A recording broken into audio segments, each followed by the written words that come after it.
everyone, my name is Monique. Welcome to Monique's Home, and today we're going to talk about babies, particularly how you set limits with your babies.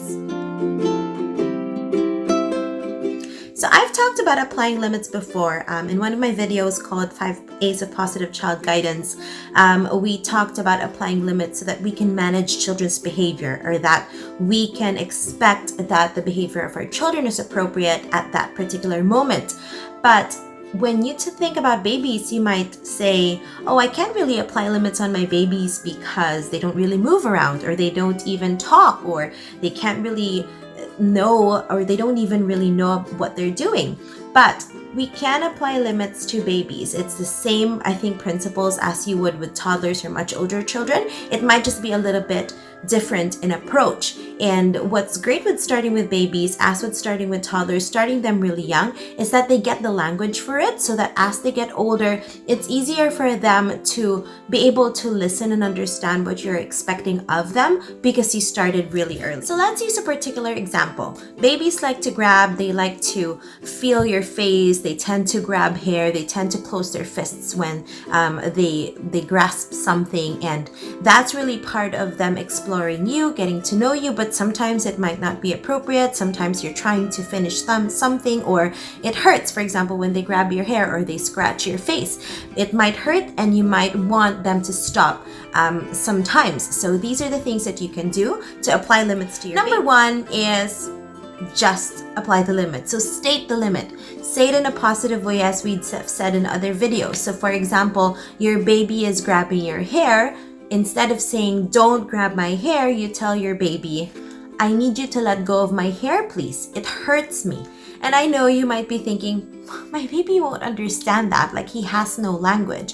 But your baby is able to understand your tone, understand the feelings that go with it. And again, as I said, the earlier you start getting them used to the language, getting them to hear the vocabulary, you might be surprised that they really will come to understand it, even if they can't verbalize or answer you back. Next thing to do is to redirect. And we've talked about this too with preschool age children, toddler age children. Redirect means to tell them what it is that you'd want them to do, what is appropriate in that situation. So for example, in this particular situation, you can say, after you've set the limits of let go of my hair, you can say you can grab your rattle instead, or you can hold on to your block instead. As with toddlers and preschool age children, when we redirect, we take their attention from something that is not appropriate to something that is appropriate. And often with younger children, with babies, it's easy enough to shift their attention from one thing to another. So in this case, we just want to shift their attention from something that is not particularly acceptable to something that is more acceptable. Third thing, if needed, act on it. Meaning, if the behavior doesn't stop and you would like it to stop, then for example, your baby's grabbing your hair and you've tried to state in a positive way what it is that you want them to do, or redirected them, or giving them another choice as to what they can grab, for example, a rattle and a block, and it still doesn't stop, and baby's still grabbing your hair, then put the baby down. And you can accompany it with something like this, like, I will put you down now because you're still grabbing my hair and it hurts me, so I will put you down. And this relates to another video of ours, which is when we talked about consequences. So as early as now, we are giving our babies that experience, or that opportunity to see that certain behaviors will equate to a consequence. There's a cause and an effect to things that they do.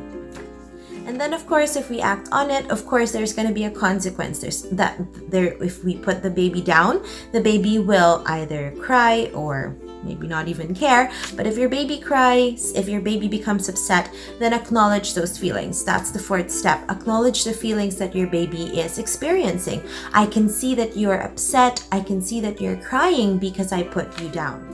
And again, this is so important, even if your baby is not able to verbalize yet, because again, your baby's hearing the vocabulary for it. You're labeling feelings. You're allowing them to hear and experience the label that you have for what it is that they're feeling inside. And it is so crucial as they get older, even now for us adults. What is the first step to solving our problems. We need to label them. So if we're feeling sad, if we're feeling angry, the first step is to understand and label what we are feeling before we can even fix. So there you go. You can definitely apply limits even to your babies, even if they're not verbal, even if they can't even roll over. You can definitely start talking to them in the way that you would like them to talk to you, in the way that you would like to have that understanding between the two of you as they get older, as they become toddlers, and as they become preschoolers and much older than that. As always, I appreciate you being here. I appreciate the time. I will see you in the next couple of videos. Please consider liking, sharing, and subscribing to Monique's Home. Follow us on Instagram at Monique's Home, and also visit www.moniqueshome.com if you're needing some activities that you could do at home with your young children. Remember to make every day your own version of extraordinary, and I'll see you next time.